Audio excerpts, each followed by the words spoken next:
Assalamualaikum warahmatullahi wabarakatuh. Apa kabar Waalaikumsalam. Tribuners? Semoga Anda selalu sehat dan bahagia. Ketemu lagi di program Bisik, Bincang Asyik Politik bersama Tribun Jabar. Saya Kisdiantoro yang akan memandu acara ini dan Alhamdulillah di kesempatan ini kita akan berbincang dengan tokoh istimewa di Kabupaten Bandung. Beliau adalah Bapak Agus Baroya, SPMM, Ketua KPU Kabupaten Bandung. Selamat pagi, Pak. Selamat pagi. Waalaikumsalam warahmatullahi wabarakatuh. Gimana kabarnya, Pak? Alhamdulillah, baik. Alhamdulillah. Alhamdulillah. Iya, Bapak, senang sekali kita bisa berkesempatan bertemu dengan Bapak Agus Baroya. Sebagai informasi untuk Tribuners bahwa tahapan Pemilu 2024 sudah dimulai, yaitu dengan adanya launching atau kick off pada Selasa 14 Juni 2022 kemarin ya Pak ya? Betul. Dan tentu saja KPU Kabupaten Bandung sebagai penyelenggara pemilu juga sudah melakukan itu. Nah, kita tanya saja langsung kepada Bapak Agus Baroya, seperti apa Pak setelah tahapan kick off KPU untuk pemilu 2024 selanjutnya apa dan apa yang sedang dilakukan oleh KPU dan teman-teman di sini. Iya. Terima kasih Pak Kris. Sebelumnya kami dari KPU Kabupaten Bandung mengapresiasi dan terima kasih ini bersedia hadir langsung yang menandakan bahwa ini ada hal yang positif. Karena teman-teman media ini kan teman-teman yang strategis untuk partner penyelenggara. Oke, jadi terkait dengan pemilu 2024, sebetulnya sebelum kemarin kick off oleh KPU RI yang kita nonton bareng pada tanggal 14 Juni itu, sebelumnya sudah diawali dengan launching hari H.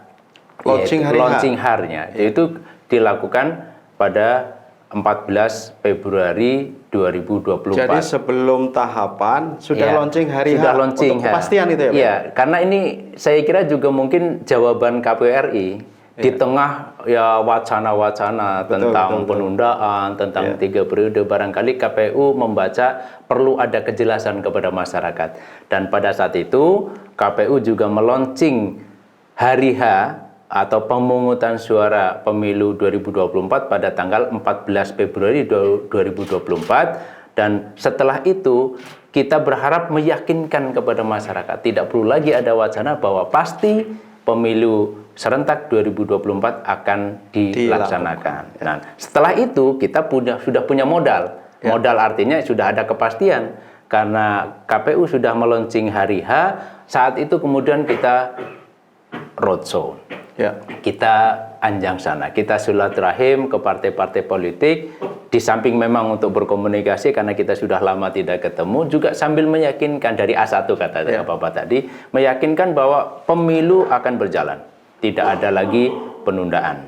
Nah, ini barangkali juga sambil mengingatkan partai untuk silahkan bersiap-siap, silahkan mengkondisikan, berkoordinasi dan sebagainya. Kira-kira begitu yang sudah kita lakukan. Nah, waktu itu mungkin juga partai bertanya bagaimana tahapannya. Saat itu kita sampaikan tahapannya nanti ada waktunya. Karena ketika kita silaturahim launching hari H itu tahapan belum ada.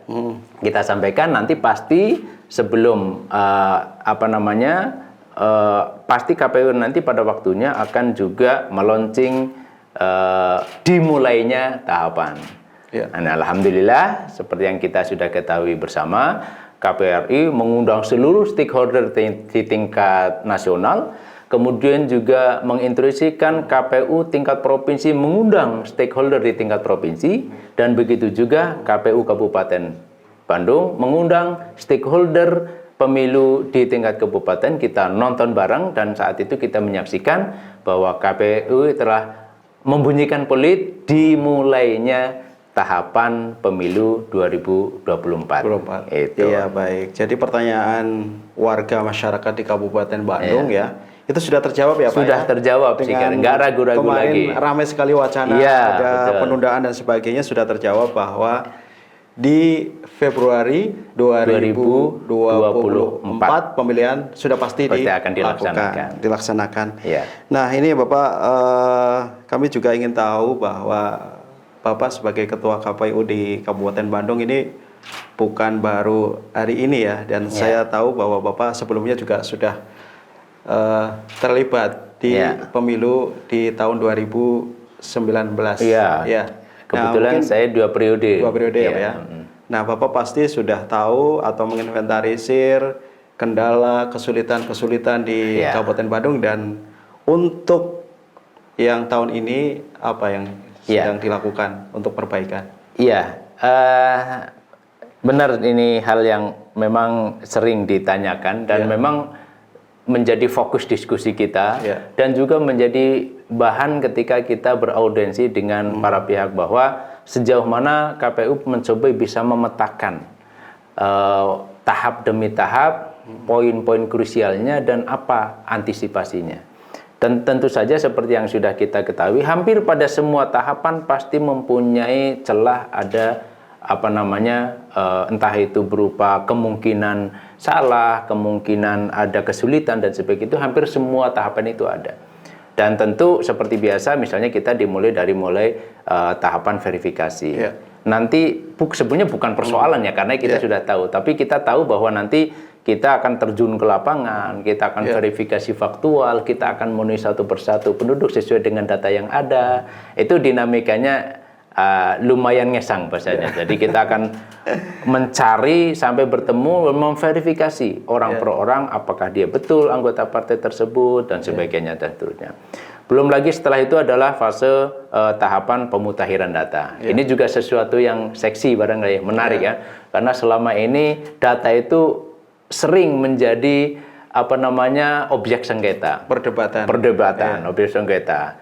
Dan kita juga blueprintnya kita sudah tahu lah kemungkinan ini persoalan-persoalan. Jadi sekarang bagaimana kita mensikapinya? Lagi-lagi kuncinya komunikasi, koordinasi, kolaborasi ya dengan dinas-dinas terkait, kemudian dengan pemerintahan setempat. Karena ini tidak bisa lepas, tidak bisa berdiri sendiri KPU ini. Nah, untuk itulah maka kemarin sebagai tindak lanjut dari adanya launching, kalau kemarin atau sebelumnya kita roadshow kepada partai politik, nah kemarin kita roadshow kepada Forkompimda. Ya, untuk apa? Ya untuk mencoba membuat chemistry ya, menyambung silaturahmi dan melancarkan komunikasi. Karena kita memahami tupoksi masing-masing instansi pasti tidak bisa lepas dari apa yang nanti akan terjadi bagian dari keseluruhan proses pemilu ini. Jadi kita koordinasi dengan Kapolres, dengan Kajari, dengan Ketua Pengadilan, dengan Kemenag, dengan Bupati, nanti juga dengan Kodim. Semuanya Semuanya agar fokus dengan tupoksi masing-masing, kuncinya sama, sepakat semangatnya sama, kita sukseskan pemilu 2024 di Kabupaten Bandung. Iya, luar biasa. Nah ini Pak, menyambung tadi penjelasan Bapak soal koordinasi ya Pak kemudian follow up dari tahapan pemilu ini. Kita tahu bahwa kita dihadapkan pada pandemi COVID-19 hampir 2 tahun. Dan tentu saja kita sudah tahu bahwa banyak sekali menelan korban. Dan itu tentu akan berpengaruh terhadap pemilih data pemilih. Betul, nah, bagaimana Bapak sebagai penyelenggara pemilu mengingatkan kepada pemerintah supaya hal-hal seperti ini terkoreksi begitu, sehingga tidak ada persoalan di kemudian hari. Jadi ya memang harus kita harus kita sikapi dengan serius ya. Oleh sebab itu kita terus selama ini berkomunikasi dengan misalnya Disduk Casib ya, kita berkomunikasi, kemudian kita juga berkomunikasi dengan asisten pemerintahan dan Kesra di kabupaten, karena beliau juga bisa menjembatani komunikasi kita dengan para camat. Kedepannya kita akan membangun sinergi agar kerja-kerja pemutakhiran data pemilih itu juga betul-betul mendapat support dari stakeholder. Jadi kesulitan-kesulitan selama ini ketika kita berhubungan dengan masyarakat itu semoga ini bisa diatasi. Sehingga kita mengharapkan data pemilih itu bisa berjalan lancar, bisa mengcover semua warga, dan kalau misalnya akan ada semacam pembaruan data, itu betul-betul bisa masuk pada perbaikan data kita. Sehingga data pemilih kita berharap tidak menyisakan persoalan. Jadi kita kalau data pemilih itu kan kita harapkan komprehensif, kemudian menyeluruh komprehensif itu menyeluruh, kemudian akurat dan mutakhir. Jadi menyeluruh artinya seluruh warga masyarakat tercover, akurat itu artinya detail, data-datanya dari 13 elemen data itu tidak ada yang kosong, dan yang terakhir adalah akurat atau mutakhir. Mutakhir itu artinya data per individu itu memang data yang update, yang hari ini. Itu arahnya ke sana nanti insya Allah. Dan alhamdulillah selama ini juga support sangat membantu kita. Nah, kalau nanti kaitannya dengan data pemilih tentu tidak hanya pada masyarakat yang di luar ya, kita juga akan berkoordinasi dengan LP, kemudian dengan kepolisian. Yang terakhir nanti kita dengan Kajari karena terkait dengan panti rehabilitasi. Kemudian juga ada panti-panti lansia dan sebagainya. Itu menjadi sasaran untuk target pemuhitanan data pemilih kita. Dan alhamdulillah kalau kita mengacak pada partisipasi pemilih yang kita patut syukuri sangat tinggi di Kabupaten Bandung kemarin. Untuk partisipasi pemilih itu 72% sekian. Kemudian partisipasi pemilih untuk pemilihan bupati juga sangat tinggi. Itu juga didukung salah satunya adalah dari akurasi data pemilih. Karena data akurasi data pemilih itu parameternya apa? Parameternya adalah memang kita bersih. Yang ganda bisa dihilangkan, yang memang bukan pemilih juga harus dihapus dan sebagainya. Sehingga kan data pemilih akurat itu kan otomatis nanti akan menjadi pembagi dari pemilih yang datang di TPS. Betul. Jadi kalau misalnya pemilihnya bersih, artinya lebih kecil, tentu dengan data angka pembilang yang sama kan hasilnya akan menjadi lebih besar. Jadi partisipasi pemilih yang tinggi itu tentu didorong oleh jumlah kehadiran yang tinggi tentu saja, tapi juga tidak lepas dari akurasi data pemilih. Dua komponen ini saya kira yang membuat cukup bangga lah bisa diapresiasi oleh KPU RI maupun KPU Provinsi. Ya, baik Pak.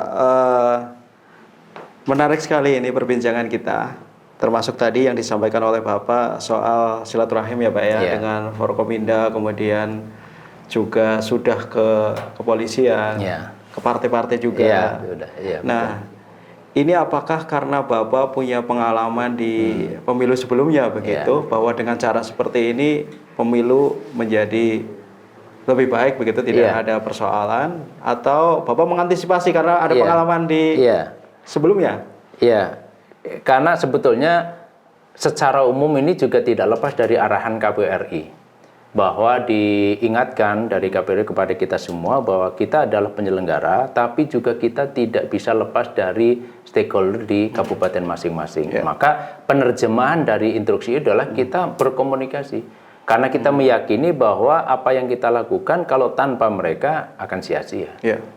Dan itu kita buktikan, alhamdulillah nanti pada saatnya itu semua stakeholder mulai dari Pemda, Kodim, Polres, Kejari itu pasti akan juga dibutuhkan oleh kita. Nah, ketika sejak awal kita sudah membangun komunikasi, mereka tidak terkaget-kaget lagi. Bahkan bisa saja mengantisipasi sejak dini, termasuk juga memberikan masukan kepada kita.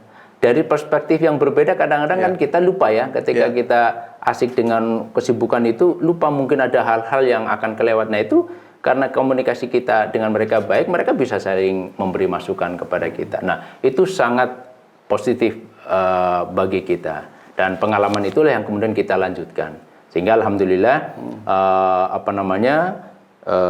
pemilu 2014, pemilihan bupati 2015, pilihan gubernur 2018, pemilu lagi 2019, dan terakhir pemilihan bupati 2020 secara umum bisa kita laksanakan dengan baik, dengan kondusif. Sekali lagi karena dimulai dari kita dulu, kita mencoba profesional, mandiri, berintegritas, dan ini kemudian ngefek positifnya kepada para peserta. Efek berikutnya adalah trust dari masyarakat, dan mereka akan melihat bagaimana kita bersinergi dengan Forkompimda. Ini akhirnya apa? Sampai pada kesimpulan bahwa akhirnya kita tidak hanya jargon bahwa mengatakan pemilu itu bukan milik KPU dan bukan keberhasilan KPU. Pemilu itu milik masyarakat dan keberhasilan masyarakat. Betul. Itu yang mau kita gaungkan di tengah masyarakat. Karena pemilu itu milik warga masyarakat, ya harus tahu, mereka harus terlibat, harus tahu, harus bisa mengakses. Pesta demokrasi Pak ya? Pesta demokrasi, namanya juga pesta gitu kan. Jadi tidak bisa diklaim oleh satu pihak. Dan itu ya lagi-lagi tantangan bagi kita. Semakin banyak, semakin masif komunikasi ini, salah satunya ini dengan Tribun ini membuat masyarakat itu melek kepada pemilu, kemudian muncul kesadaran yang tinggi. Saya pikir bukan hanya mereka akan mensukseskan datang ke TPS, tapi bisa jadi juga ikut mengkanter yang berita hoax. Betul. Ya, itu kalau berita hoax itu kita sendiri yang melayani capek gitu kan. Tapi ketika masyarakat juga ikut memberikan ikut mengkonfirmasi atau mengklarifikasi karena kesadaran dan informasi yang kita suguhkan komplit, itu saya kira akan meringankan kerja kita. Betul Pak. Dan tidak harus masalah itu menjadi besar gitu, karena di masyarakat sudah banyak yang bisa memberikan pencerahan. Betul. Gitu. Nah, menjadikan masyarakat pemilih yang cerdas ini kan tidak mudah begitu ya. Di sebagian wilayah yang lain, ini mungkin berbeda di Kabupaten Bandung ya. Seperti Bapak sampaikan tadi, ada banyak sekali warga yang terlibat peduli begitu ya Pak ya, dengan hajat pemilu, sehingga ketika ada isu-isu yang tidak baik mereka ikut terlibat untuk menjelaskan. Nah, apa yang dilakukan KPU Kabupaten Bandung untuk dalam tanda kutip menciptakan agen-agen KPU di masyarakat begitu ya, untuk terlibat menjelaskan sesuatu yang benar begitu. Iya, kita ada yang proaktif, ada yang sifatnya memang pelayanan. Proaktif artinya kita melakukan komunikasi aktif kepada institusi. Misalnya kita melakukan MOU dengan KCD, Kepala Cabang Dinas yang di provinsi itu yang membawa SMA. Nanti untuk apa? Untuk kita berkomunikasi dan bersosialisasi kepada pemilih-pemilih muda yang relatif masih ada di SMA itu. Kita ke Kemenang juga sama. Itu kaitannya adalah untuk bisa mensosialisasikan pemilih ini kepada pemilih-pemilih pemula. Di samping itu juga kita membuka diri untuk berkomunikasi dengan OKP misalnya, organisasi kepemudaan. Kita banyak menerima dan kita juga apresiasi dari pemuda-pemuda ormas yang datang ke sini, kemudian kita berdiskusi. Dari situ kan kita sampaikan tentang visi, misi, kenapa kita berdemokrasi, kenapa kita harus ada pemilu, kenapa kita harus mensukseskan pemilu. Nah, ini kita sampaikan kepada tokoh-tokoh muda ini, kita harapkan ini juga diteruskan kepada audiennya, kepada jamaahnya, kepada anggotanya. Nah, anggota-anggota yang relatif muda inilah yang kita harapkan juga bisa dengan kecanggihan alat telekomunikasinya, ini bisa ikut menyebarluaskan informasi yang terkait dengan kepemilian. Sehingga sekali lagi urusan kepemilian ini ada di setiap pojok-pojok rumah orang. Di samping tentu kita juga membuat media sosial. Kita punya platform media sosial. Ini salah satunya produksi untuk media sosial yang kita punya. Kita punya Instagram, punya websitenya ada kemudian Facebooknya. Kemudian kita sampaikan melalui mantan PPK, melalui Bako Humas dan sebagainya. Sehingga dari berbagai cara, dari semua segmen kita ikhtiari untuk bisa mensosialisasikan. Sehingga kita berharapkan ada kesadaran dari masyarakat untuk mensukseskan, dari mulai mereka menjadi pemilih, lebih jauh lagi mereka menjadi penyelenggara bisa jadi, dan lebih jauh lagi dari itu adalah mereka ikut mensosialisasikan. Gitu. Luar biasa KPU Kabupaten Bandung. Baik Pak, Bapak menyinggung soal pemilih pemula tadi ya Pak ya. Iya. Kalau terobosan membuat saluran informasi menggunakan media sosial ini sesuatu yang luar biasa dan sudah dilakukan. Nah kalau terkait dengan mindset atau cara pandang gitu ya anak-anak muda sekarang yang bisa jadi masih banyak apatis terkait dengan pesta demokrasi. Padahal penyelenggaraan pemilu itu tujuannya sangat mulia dan baik. Memilih pemimpin begitu ya Pak? Iya, betul. Nah bagaimana Bapak meyakinkan kepada mereka bahwa pemilu ini penting, pemilih pemula harus terlibat, harus ikut memilih, supaya nanti lahir pemimpin yang baik begitu. Saya sampaikan ini pertanyaan yang sangat penting ini, karena ini materi yang harus sampai kepada masyarakat bahwa pemilu ini sebetulnya tidak sekedar berhenti pada terpilihnya pemimpin. Tapi lebih jauh dari itu, pemilu itu sangat terkait dengan hajat kita bersama, terbentuknya negara. Apa itu? Kesejahteraan.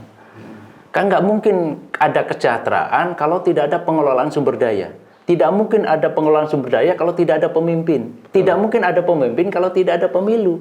Dan kenapa kita harus pemilu? Karena kita bukan monarki. Karena kita bukan kerajaan. Tidak ada yang mau menerima bahwa presidennya itu turun-turun, nggak ada yang menerima. Jadi artinya satu-satunya jalan untuk merotasi secara reguler kepemimpinan yang kolonial adalah pemilu. Jadi kalau kawan-kawan muda itu cuek terhadap pemilu, artinya cuek terhadap siapa yang akan jadi pemimpin. Kalau kita cuek terhadap pemimpin, siapa yang menjadi eksekutor dari pengelolaan sumber daya? Kalau sumber daya tidak dikelola, kapan kita mau sejahtera? Jadi sangat kuat garis antara pemilu dengan kesejahteraan.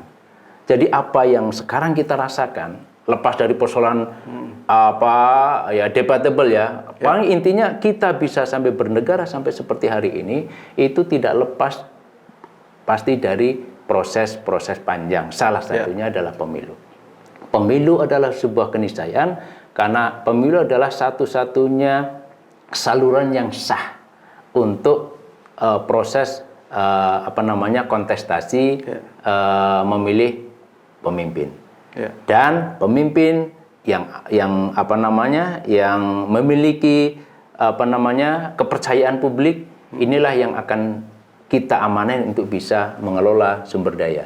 Sumber daya yang dikelola dengan baik inilah yang nanti imbasnya kembali lagi kepada kesejahteraan. Jadi kalau kita niat bernegara ingin sejahtera, ya pintunya dari pemilu. Jadi artinya tidak ada pilihan. Mari kita sukseskan pemilu ini now. Dengan apa? Dengan aturan main yang sudah dibuat. Baik. Gitu. Baik, Bapak Agus Baroya. Nah, saya juga ingin tahu persoalan apa yang paling serius. Mungkin Bapak juga sudah memetakan di Kabupaten Bandung karena Bapak di periode yang sebelumnya juga sebagai penyelenggara pemilu. Dan perlu diantisipasi untuk saat ini. Saya membaca begini, kan setidaknya pemilu itu kan ada penyelenggaranya, kemudian ada yang dipilih yaitu pesertanya dan ada yang milih, Nah, pertama yang kita petakan dan kita tidak henti-hentinya mengatakan bahwa ini faktor yang sangat serius karena terkait dengan hak setiap individu yaitu memilih. Maka kita anggap poin yang sangat penting dalam konteks pemilu adalah memastikan akurasi data pemilih. Itu yang kita upayakan dengan berbagai cara. Malah KPRI kan sekarang melandingkan program pemutakhiran data pemilih berkelanjutan. Artinya pemilih-pemilih itu dimonitor, dievaluasi, dimutakhirkan secara berkala tiap bulan di luar tahapan. Kalau sudah ada tahapan, nanti sudah tahapnya beda lagi pemutusan pemilih dengan segala pernak-perniknya. Karena apa? Ternyata memang ini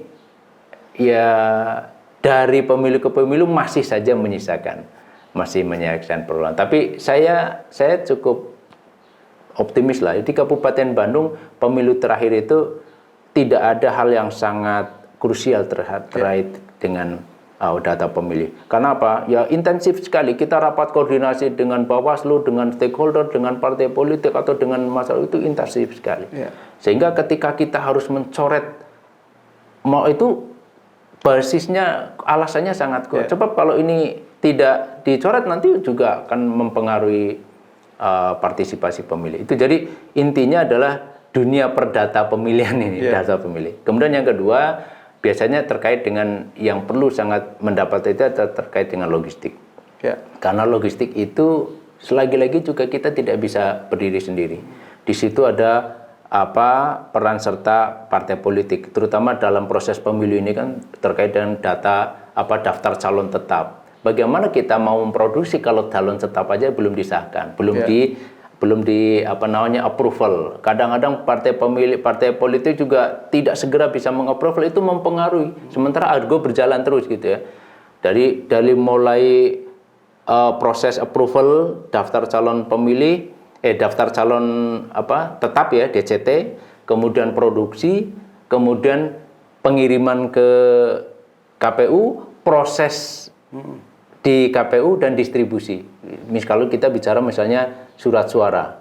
Surat suara itu kan kita harus memastikan berarti berawal dari daftar calon tetap ya. Kemudian produksi, kemudian pengiriman ke Kabupaten Bandung. Kemudian di situ proses ada sortir.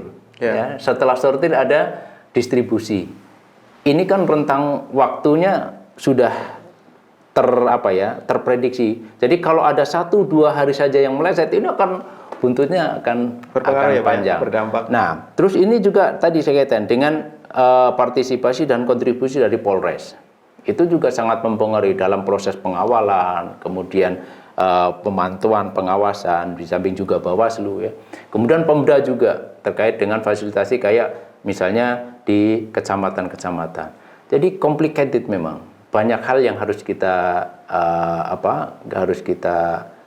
libatkan sesuai dengan tupoksi masing-masing.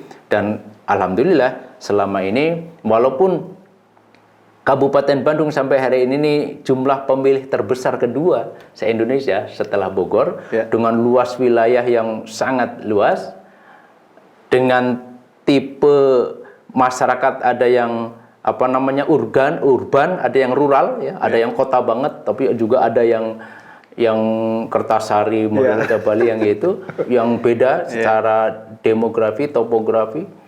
Tapi alhamdulillah itu bisa dikelola dengan baik, yaitu juga bekerja berkat dari kolaborasi kita semua. Baik, Pak, penjelasan Bapak menyisakan pertanyaan lagi bagi saya. Yang pertama terkait dengan dukungan pemerintah. Ya, tadi Bapak sudah menjelaskan terkait dengan logistik dan lain sebagainya. Terus soal geografi, ya ada masyarakat kota dan pedesaan. Banyak sekali warga yang tinggal di daerah-daerah perbatasan. Nah, betul. Itu bagaimana Bapak menyambangi mereka? Kemudian juga ada dukungan dari pemerintah terkait dengan kesuksesan pemilu ini. Iya. Ini ya contoh konkret kalau yang klasik di Kabupaten Bandung, dukungan Pemda misalnya terkait dengan kebencanaan. Ya, kita tahu kita punya daerah yang sering banjir kayak Dayakolot, Bale Endah, Bojong Soang. Kemudian ada daerah-daerah yang rawan longsor kayak Kertasari. Kemudian Puting Beliung juga sering terjadi. Nah, ini alhamdulillah selama ini kita berkoordinasi dengan Pemda, kemudian kebetulan dengan BPBD, kemudian dengan Dinas Kesehatan, dengan Satpol PP, dengan pihak kecamatan. Jadi ketika nanti hari H-nya terjadi, kita sudah nggak dalam tanda kutip udah nggak kaget lagi. Kita pernah kalau nanti teman-teman Tribun ya moga-moga tidak terjadi. Itu kalau yang namanya banjir di daerah Bale Endah itu luar biasa, bisa pakai perahu kita. Betul. Dan saya pernah mengalami dulu waktu pemilihan itu gubernur sampai datang ke pinggir Citarum itu, menyaksikan betapa pemilih itu sampai kita layani dengan perahu seperti itu. Dan kita memang sebelumnya kita sudah antisipasi, kita sudah melakukan rapat koordinasi. Nah, ini yang ke depan yang mungkin sudah terpetakan oleh kita adalah kita koordinasi lagi dengan Pemda kaitannya dengan pelayanan informasi yang membutuhkan sinyal ya. Kita masih kita bangun komunikasi dengan Kominfo. Menteri kedinasan yang membawahi itu komunikasi dan informasi. Kita masih berharap memberikan masukan kepada Pemda. Ada barangkali beberapa daerah yang masih blank spot, yang masih kesulitan. Tapi bukan di kecamatannya. Kalau di titik-titik kecamatan, alhamdulillah nggak ada masalah. Dan itu terbukti rekapitulasi di tingkat kecamatan itu kita bisa berjalan lancar karena persinyalan dan sebagainya nggak ada masalah. Tapi yang kita katakan blank spot itu ada di pojok-pojok yang TPS itu. Tapi memang kita sudah sampaikan, kita akan sampaikan kepada Bupati ini perlu ada antisipasi hari ini. Seandainya nanti sistem rekapnya itu langsung dari TPS. Ya, itu antisipasi dari sekarang. Dari mana kita tahu? Karena kemarin waktu kita pemilu dan pemilihan bupati kita cek betul. Kita minta kepada PPK, di situ ada TPS, kita minta coba laporkan sinyal dari titik ini. Kita minta koordinatnya. Jadi kita punya koordinat TPS. Ada yang langsung terkirim, ada yang tertunda. Nah, ada yang tertunda. Nah, biasanya kan bergeser gitu ya. Tapi untungnya kan rekapitulasi melalui Sirekap itu kan masih menjadi alat bantu. Tapi andai nanti itu menjadi satu-satunya proses rekap yang formal, maka insya Allah moga-moga Kabupaten Bandung tidak terlambat. Dari hari ini kita sudah mengkomunikasikan. Baik, gitu. Bapak. Kalau dari KPU-nya sudah sedemikian luar biasa ya yang dilakukan untuk mencerdaskan masyarakat pemilih begitu. Kemudian dukungan dari pemerintahnya juga sangat baik. Nah, Bapak juga mungkin memonitor juga apa yang sudah atau sedang dilakukan oleh partai-partai politik di Kabupaten Bandung sebagai peserta pemilu. Iya. Sejauh yang kita ketahui, karena memang juga atas dasar komunikasi kita sudah menyampaikan bahwa setelah gong dibunyikan tanggal 14 Juni, kita kemudian share PKPU tahapan nomor 3. Jadi saya berharap pada saat saya memberikan sambutan, kan partai politik datang. Pada saat kita nonton bareng itu, partai politik kita juga undang. Kita minta supaya segera mempersiapkan diri. Setidaknya PKPU tahapan itu dikuasailah, dibaca. Sehingga nanti kita tahu apa yang perlu kita tanyakan. Kita sudah menyiapkan nanti rencana untuk mengadakan rapat koordinasi. Tapi kita menunggu dulu PKPU tentang pendaftaran dan verifikasi. Jadi mereka sudah kita siapkan saja, siap-siap nanti kita undang. Begitu PKPU tentang pendaftaran dan verifikasi partai politik atau peserta itu sudah ada, mereka sudah siap untuk segera kita lakukan rapat koordinasi, dan setelah itu mereka bisa melakukan langkah-langkah selanjutnya. Jadi kita juga beberapa waktu ke depan kita akan menata lagi komunikasi terkait dengan barangkali ada partai-partai dengan kepengurusan yang terbaru. Update ini. Nah, selama ini atau hari ini kita baru berkomunikasi dengan Kesbang. Artinya barangkali Kesbang punya catatan terkait dengan partai-partai yang terdaftar. Ya, di samping kita juga mengikuti website yang dari KPU RI yang menyatakan bahwa per tanggal 27 kemarin sudah ada 22 partai politik yang terdaftar di Kemenkumham yang menerima akun Sipol. Nah, sekarang kuncinya pendaftaran itu ada di Sipol. Jadi nanti dari menggunakan alat Sipol itu, partai politik akan menginput tentang apa saja, dari mulai kepengurusan sampai keanggotaan. Nah, prosesnya ini panjang. Nah, sampai tanggal, kalau nggak salah tanggal 14 Agustus, penutupan pendaftaran itulah kita akan tahu partai apa saja yang mendaftar, dan bagaimana profilnya, itu semuanya bisa diakses di Sipol. Dari situ juga kita nanti akan ada arahan partai mana saja yang harus diverifikasi administrasi, ada yang harus diverifikasi secara faktual gitu.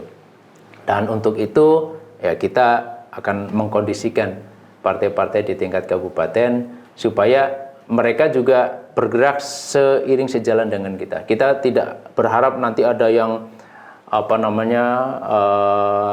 kesulitan gitu ya. Kita coba fasilitasi sebaik-baiknya. Kita memberikan layanan yang seoptimal mungkin. Gitu.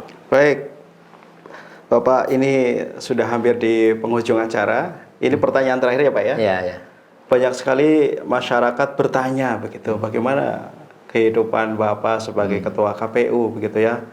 Mungkin di TV atau di media massa yang lain, masyarakat melihat begitu ya ketika ada sengketa pemilu, kantor KPU digeruduk dan lain sebagainya. Ini wah ngeri ini.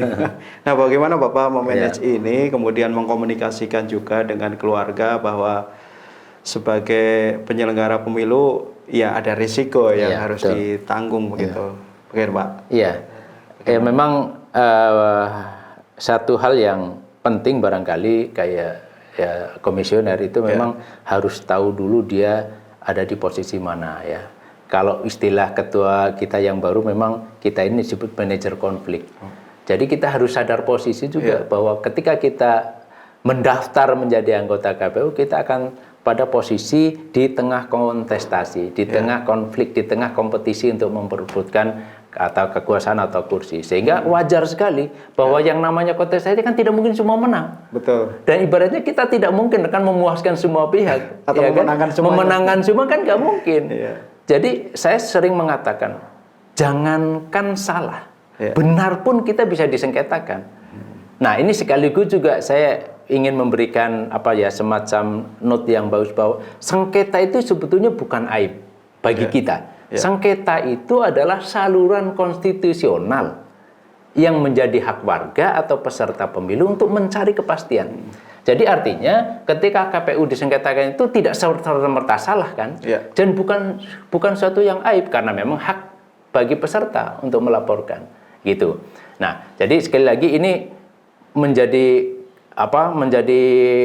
kunci bagi kita. Nah, itu kita mulai dari keluarga kita tentu saja bahwa tapi ya seringlah kita diskusikan kepada teman-teman, saya katakan sepanjang kita tidak punya niat buruk ya, kita punya iktikat baik, kemudian kita berkomunikasi menjadi super tim yang baik, kita berkomunikasi juga dengan para pihak dan kita tunjukkan ketulusan kita, pelayanan kita, insya Allah nggak ada masalah. Mungkin orang menganggap berat, ya disebut berat, nggak berat juga. Karena apa?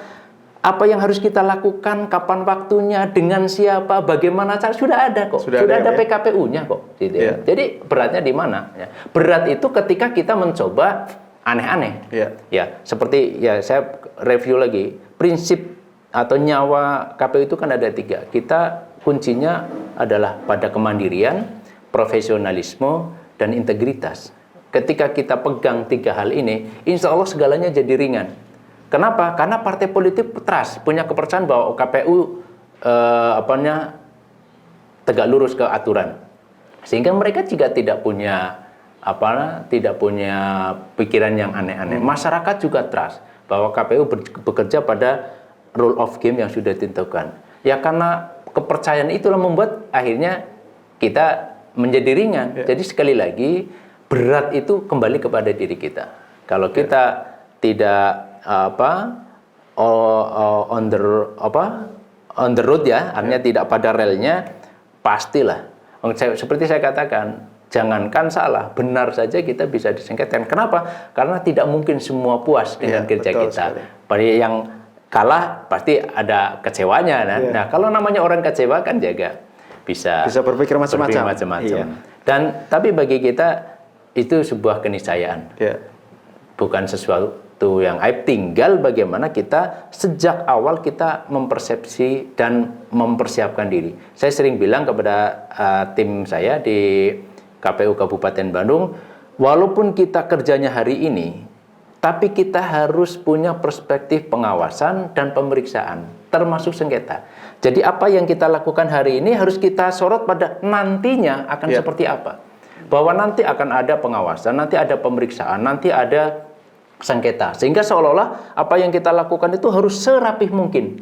Sehingga dokumen ini nanti akan bicara. Kan sengketa tidak hari ini, sengketa kan nanti. Tapi kalau kita lalai hari ini, kita repot di akhirnya nanti. Oleh sebab itu saya minta terkait dengan keuangan, terkait dengan dokumen-dokumen proses. Hari ini kita harus membayangkan bahwa satu saat ada yang mempersoalkan. Ya. Nah, karena membayangkan nanti akan dipersoalkan, berarti sekarang harus benar ya Pak ya? Harus rapi. Dokumen harus ada, foto harus ada, absen harus ada, notulen harus ada. Sepian satu persatu itu dikawal dengan baik. Ketika satu saat nanti akan orang mempertanyakan, kita tinggal buka arsip. Kita tunjukkan kepada siapa yang membutuhkan. Selesai. Baik. Gitu. Baik Tribuners, ini kita sudah di penghujung acara Bisik Bincang Asik Politik bersama Tribun Jabar. Sebelum kita closing, dipersilakan ke Bapak mungkin ada closing statement atau pernyataan atau ajakan kepada masyarakat pemilih di Kabupaten Bandung untuk ikut terlibat mensukseskan pemilu 2024. Silakan. Terima kasih sekali lagi nih di akhir perbincangan kita melalui Tribun, dan saya ingin sampaikan kepada warga pemilih khususnya Kabupaten Bandung bahwa pemilu serentak akan dilaksanakan pada tanggal 14 Februari 2024. Dan KPU mengajak mari seluruh komponen masyarakat untuk berpartisipasi, untuk terus ikut memberikan dukungannya. Dan kita tetap menjaga kontestasi ini pada koridor yang konstitusional sehingga pemilu bisa berjalan lancar, partisipasi masyarakat tinggi, dan ujungnya nanti sampai kepada kesejahteraan yang kita inginkan. Saya kira itu yang bisa saya sampaikan. Jangan lupa sekali lagi 14 Februari 2024 datang ke TPS untuk menyalurkan aspirasi warga masyarakat. Baik Tribuners, terima kasih Anda sudah menyimak program kami Bisik Bincang Asik Politik bersama Ketua KPU Kabupaten Bandung Agus Baroya SPMM. Dan silakan untuk menyimak kembali program Bisik dengan tokoh-tokoh istimewa lainnya bersama Tribun Jabar. Terima kasih. Assalamualaikum warahmatullahi wabarakatuh. Waalaikumsalam warahmatullahi wabarakatuh. Terima kasih Pak.